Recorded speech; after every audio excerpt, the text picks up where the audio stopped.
Hello and welcome to A Trip Through Your Wires, my latest YouTube project. I like the name. I hope it suits you, too. So I thought I'd do some videos trying out the various recording equipment that I've used over the decades. Experiences like this really underline for me how much easier it is to record nowadays. For simple recordings anyway, it's a tap to open the app and then another tap to record. And lo and behold, you can start right in. Why should we be careful what they're selling us anyway? We're so much younger than you know. Whoa, you don't have to be there, babe. You don't have to be scared, babe. You don't need a plan of what you want to do. Won't you listen to the man that's loving you? And your song is stored online, even if you delete it from your phone, somewhere for the NSA to conveniently get their hands on.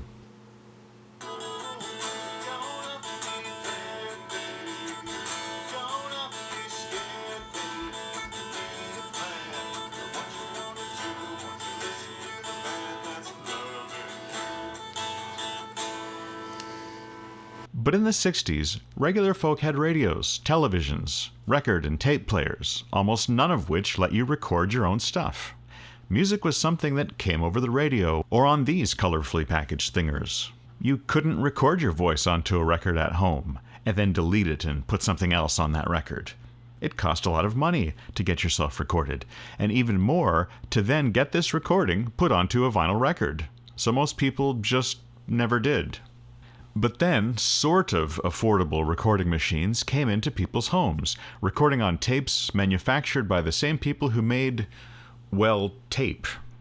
This tape, from Scotch, boasts that it is lubricated with silicone and has acetate backing. It goes without saying that it is impregnated on one side with an extremely fine magnetic dusting of iron oxide or chromium. This kind of recording medium is called analog, because it isn't exactly storing data as numbers for a machine to do the math on, like digital media that would come later. Tape recording machines use elaborate motor drive systems to run the tape from one spool across recording and playheads and onto a second take-up spool, from which it can then be rewound later. This is a drumhead. As you will see in this exciting demonstration, the drumhead is especially sensitive and can produce all manner of sounds depending upon what hits it and how.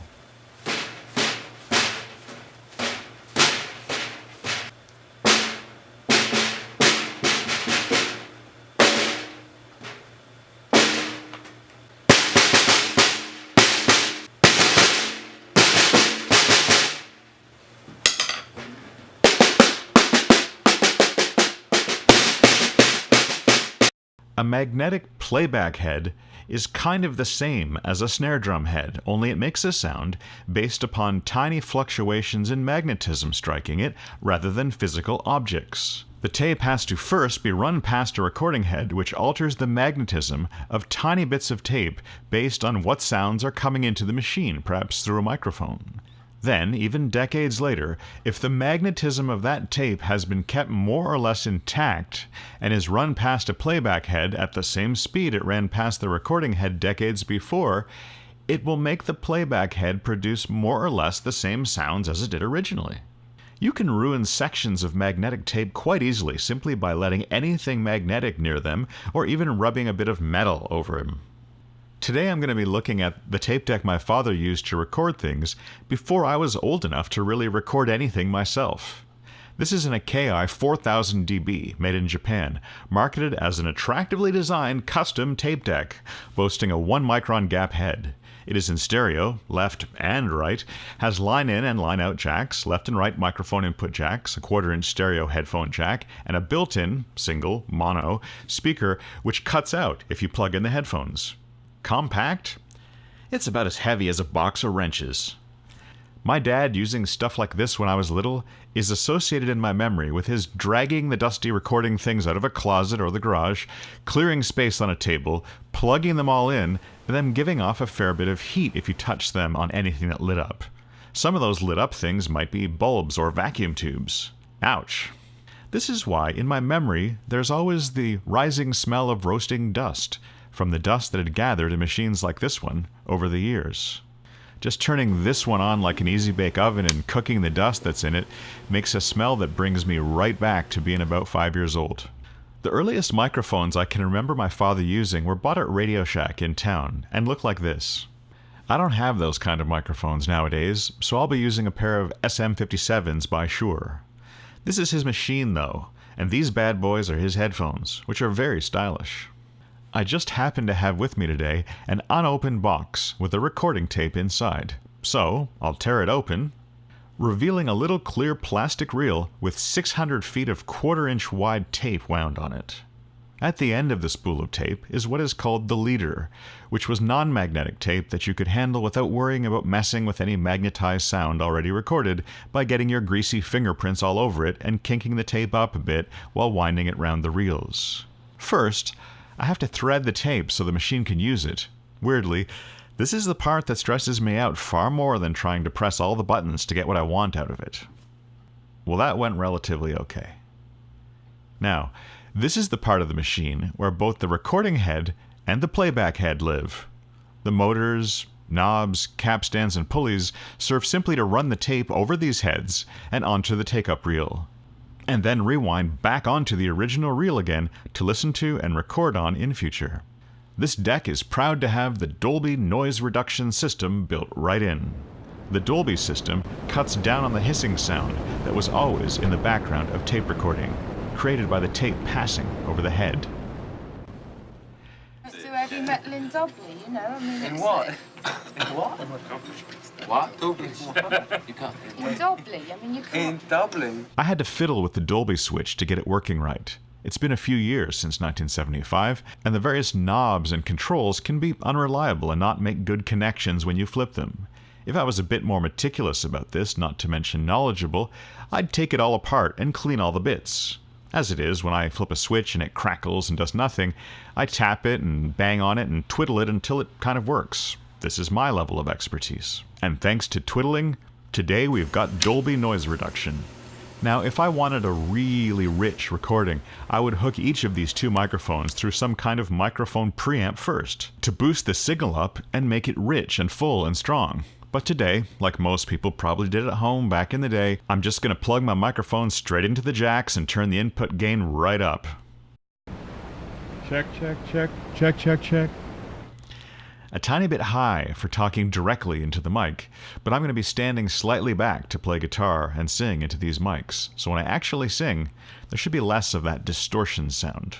If I want to find my way on this reel of tape in terms of where things are recorded, I will have to press this little stud down to 0 the numeric counter, so I know how far back I will need to rewind to find the start of the song on the tape. There is, after all, 600 feet of tape to navigate through. What I'm going to get is a recording with one microphone picking up pretty much just guitar for the left ear only, and the other microphone picking up just voice for the right ear only. If I was then going to put these tracks together as a song on a vinyl record or tape for people to listen to, I'd likely put it in mono. Not too many people want stereo with all of the voice in the one ear and all of the guitar in the other. It sounds weird. Also, people listening at home to it on a mono machine would only be able to play the left track, which would only be able to hear what went into that one left microphone. They might get all guitar, or they might get all voice and be missing half of it. So I'd probably do one single track, which is made up of 50% of the input from the guitar microphone and 50% of the input from the vocal microphone. For stereo players, I would just have one of those 50-50 tracks coming out the left speaker, and another one more or less exactly the same coming out the right speaker. When I was 18, I hooked up new speakers in my old car, and the wiring wasn't properly soldered on the right-hand speaker. I would be listening to early experiments in stereo recording like the Beatles, and if the speaker wire on the right-hand speaker stopped sending sound to it, maybe I'd driven over a bump or a pothole, I'd get something like this. Picture yourself in a boat on a river with tangerine trees and marmalade skies. Because this reel-to-reel stuff is a bit before my time, and something I associate with the 60s and 70s, I thought I'd sing a song that I associate with that era, and its notion that flowers, children, rainbows, peace and love were about to fix the world. Here's a little something by John Denver, who made optimistic, happy, peaceful music until he drove his plane straight into the side of a mountain. sadness of the coming of the winter. The fear that is within you now that seems to never end, and the dreams that have escaped you, and the hope that you've forgotten. You tell me that you need me now, and you want to be my friend, and you wonder where we're going, where's the rhyme, where's the reason that you cannot accept. It is here we must begin to seek the wisdom of the children, and the graceful way of flowers in the wind. For the children and the flowers are my sisters and my brothers. Their laughter and their loveliness will clear a cloudy day, like the music of the mountains and the colors of the rainbow. They're a promise of the future and the blessing for today. Now, if I sent this tape recording off to be mastered back in the day, they might put some EQ or equalization on things to make them more sparkling and less boomy and muffled, and put a slight echo on it to make it sound like it's being performed in a spacious room instead of directly into your ear holes, and compress the sound to make it sound fatter. I can do all of that to some extent anyway, with my computer. I find that compressing the sound brings up the tape hiss pretty badly though, so I was of two minds regarding it when running it through Pro Tools on my laptop. Though the city starts to crumble and the towers fall around us, the sun is slowly fading and it's colder than the sea. It is written from the desert to the mountains, they shall lead us by the hand and by the heart. They will comfort you and me. In their innocence and trusting, they will teach us to be free. For the children and the flowers are my sisters and my brothers. The laughter and the loveliness will clear a cloudy day. And the song that I am singing is a prayer for non-believers. Come and stand beside us, we will find a better way. Come and stand beside us, we will find a better way.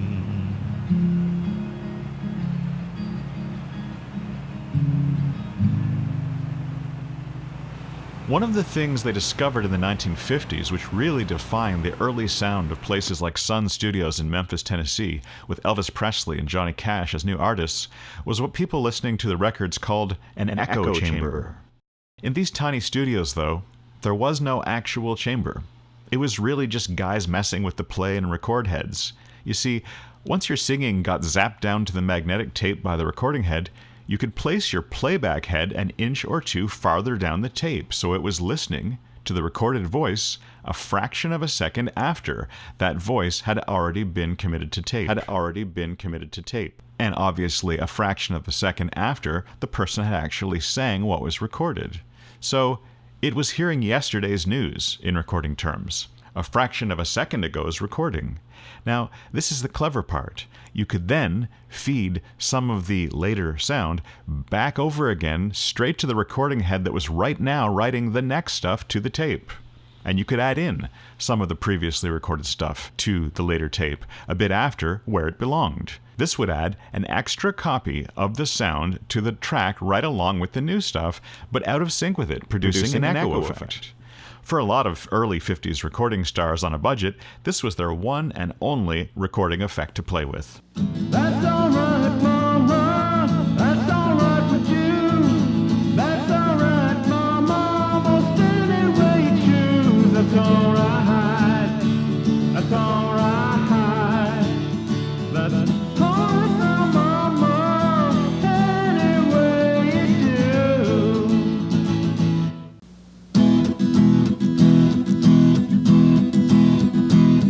I hear the train a-comin', rolling round the bend. I ain't seen the sunshine since I don't know when. but I'm stuck in Folsom Prison, and time keeps dragging on. But the train keeps rolling on down to San Antonio. For those tracks, I sang louder than for the John Denver Flower Power song and got a bit of a distorted vocal due to not adjusting for that. Now, if you can control this echo effect, it's very 50s rock and roll, but there's something else I should probably talk about now. This is a much less fun effect at the musician end of the chain while recording, rather than the fans end while listening. You go to sing, or whatever, and you keep hearing your voice or whatever echoing back into your head later when you don't want it to. Screws you up. This is called latency. It really throws you off rhythm. A musician controls his or her playing by ear, so if what your ear is hearing is old news, you can't time your work properly on the fly. Here's another example with a snare drum as a visual aid. Let's say that you need to play fairly on beat with this kick drum, like this.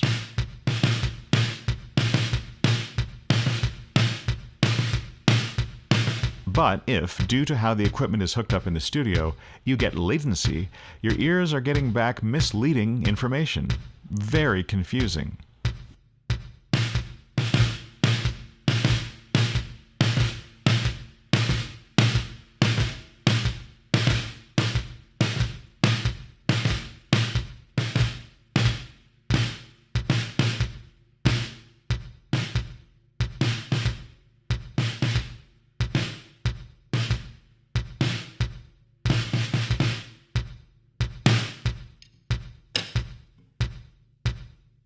This is why, even back in the 50s, you'd feed back to the musicians what was coming out of their instruments before it hit tape, and make sure that nothing that was coming off the tape after the heads ever fed back into their ears while they were trying to play.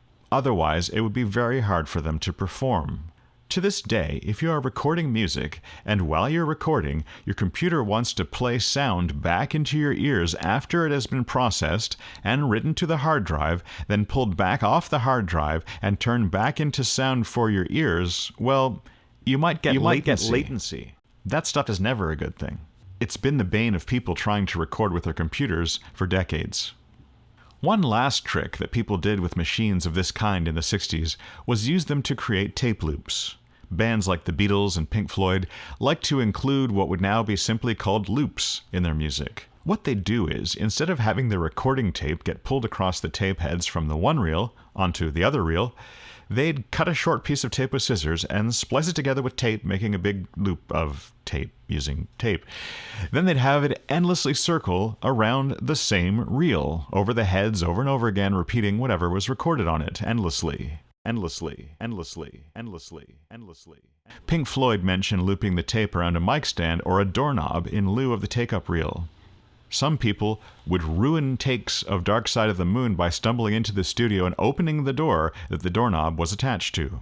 Here, I've used a drumstick to wrap my loop of tape around. I'm not frightened of dying, eh? Why should I be, right? Any time will do. We all gotta go sometime. I'm not frightened of dying, eh? Why should I be, right?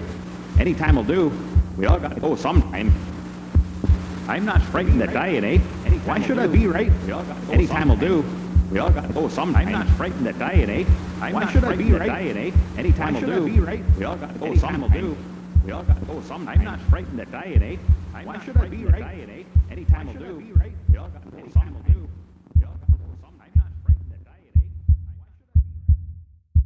Because of how mechanical and fiddly it is to thread these 600 feet of tape, and the ones in studios were often 2 inches across the tape rather than a quarter inch like this one, some genius came up with the idea of shrinking down the entire 2 reels and magnetic tape thingamajiggy and building it onto one little easy-to-use plastic case called a cassette. That's French for case or kit.